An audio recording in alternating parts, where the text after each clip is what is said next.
Well, first of all, we didn't do this lightly. And now readers can see it for themselves. The Atlantic has released the entire text chat detailing a war strike against Yemen.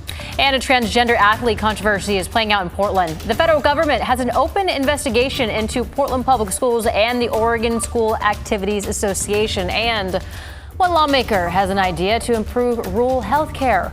How refugees could help fill a lack in coverage.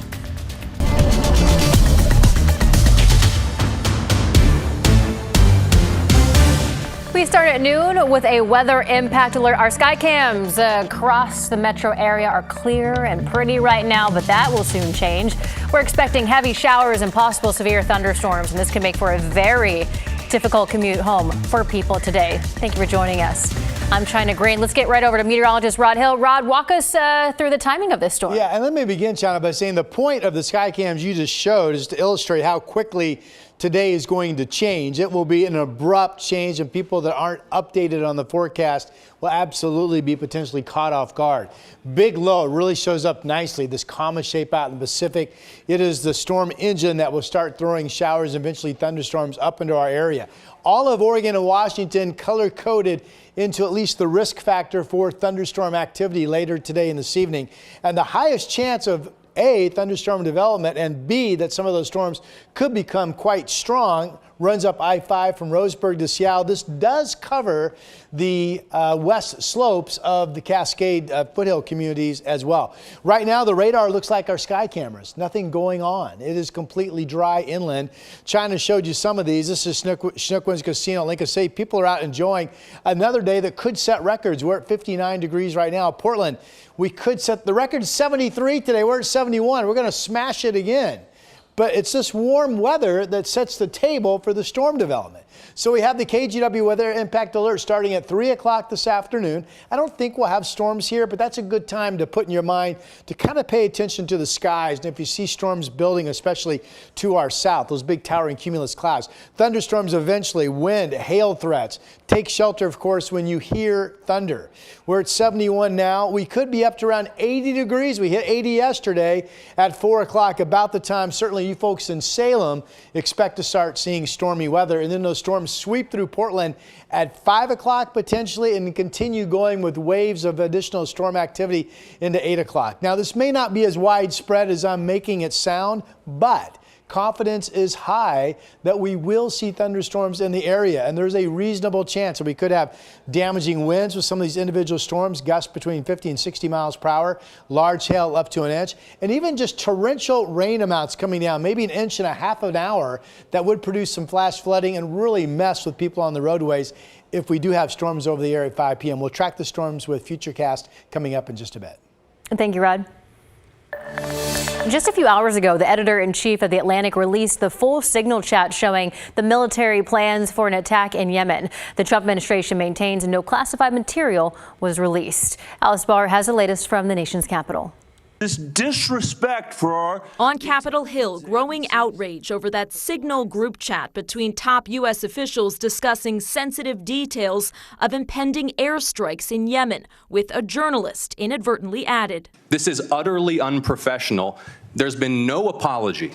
While from the White House, President Trump overnight downplayed the discussions. There was no problem, and the attack was a tremendous success. National Security Advisor Mike Waltz acknowledging he created the Signal thread. I take full responsibility. I built the group. That somehow invited The Atlantic magazine's top editor, Jeffrey Goldberg. We've got the best technical minds looking at how this happened. Goldberg says the chat included Vice President J.D. Vance and Defense Secretary Pete Hegseth, reporting that Hegseth texted information, quote, about targets, weapons the U.S. would be deploying, and attack sequencing 2 hours before U.S. strikes on the Iranian-backed Houthis in Yemen. Nobody's texting more plans. I know exactly what I'm doing. The Atlantic has now released all the texts Goldberg received after repeated claims from President Trump and top officials that they contain no classified information. So at a certain point, I just felt, you know, let our readers decide for themselves. Also on the thread, Director of National Intelligence Tulsi Gabbard and CIA Director John Ratcliffe, who faced a grilling in a Senate hearing, both denying any information in the chat was classified. My communications, to be clear, in a signal message group were entirely permissible and lawful. There was no classified material that was shared in that So then if there was no classified material, share it with the committee. You can't have it both ways. As calls for an investigation grow louder. Former national security officials say details of planned military operations, including times, targets, and weapons, are by definition classified. And we're expecting to hear more questioning on this when top Trump intelligence officials testify again today, this time in a House hearing. In Washington, Alice Barr, NBC News. Today, the Supreme Court upheld an effort to regulate ghost guns. Ghost guns can be made with 3D printed parts and are untraceable. In a 7-2 vote, the justices sided with a law passed during the Biden administration. It requires manufacturers and sellers to obtain licenses, mark products with serial numbers, and require background checks. Gun groups challenging the rule had argued that the federal government overstepped its authority.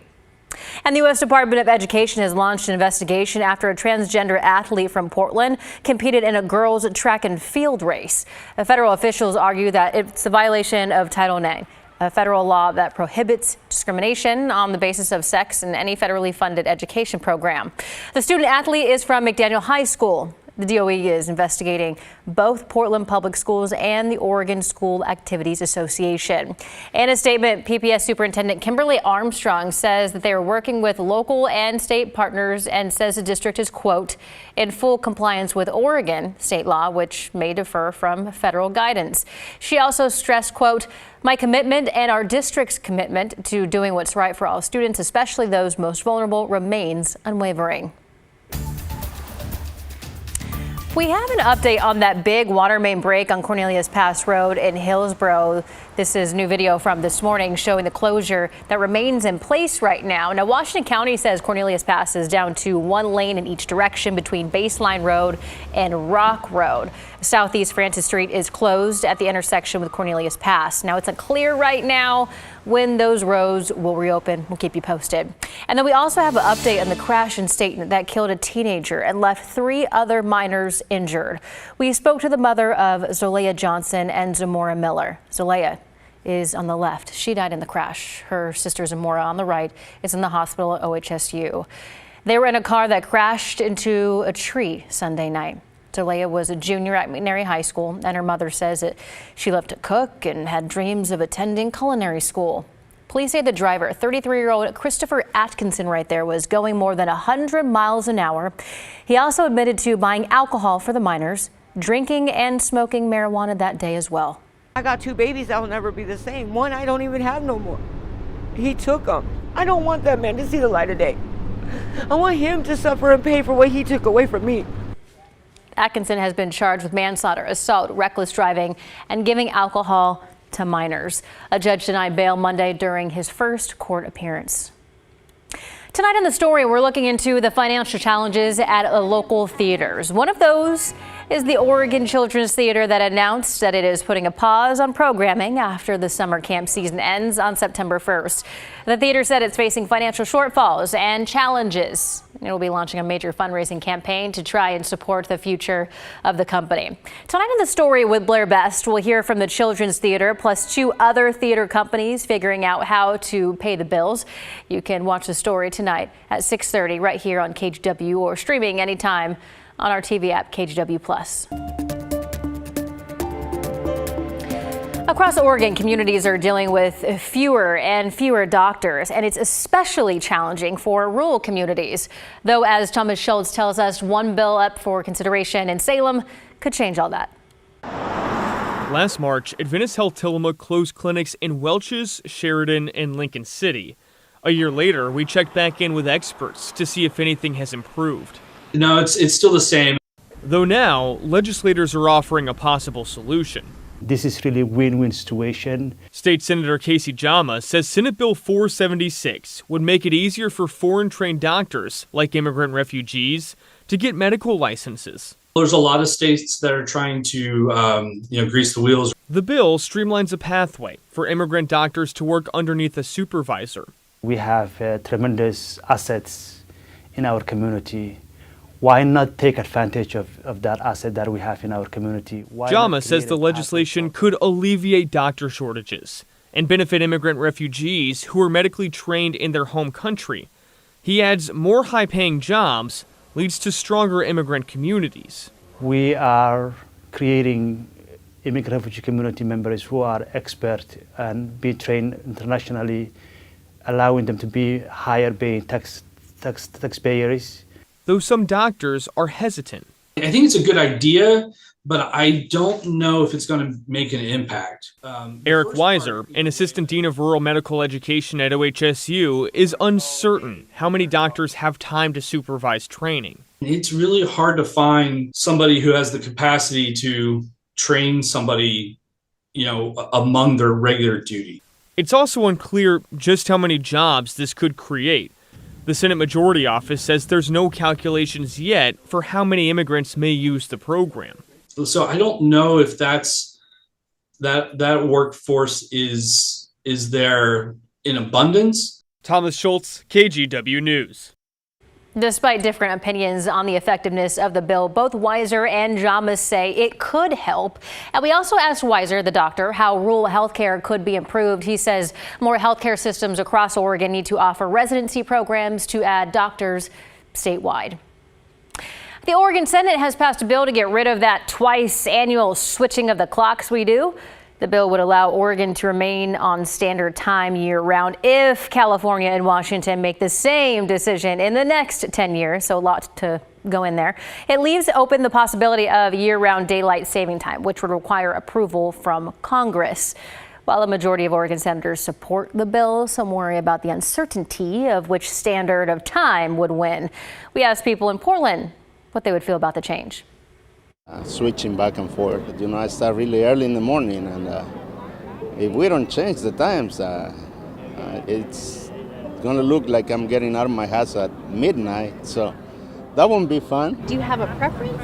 I definitely like getting more daylight towards the end of the day. It's nice to have some sunshine. The bill now heads to the House floor.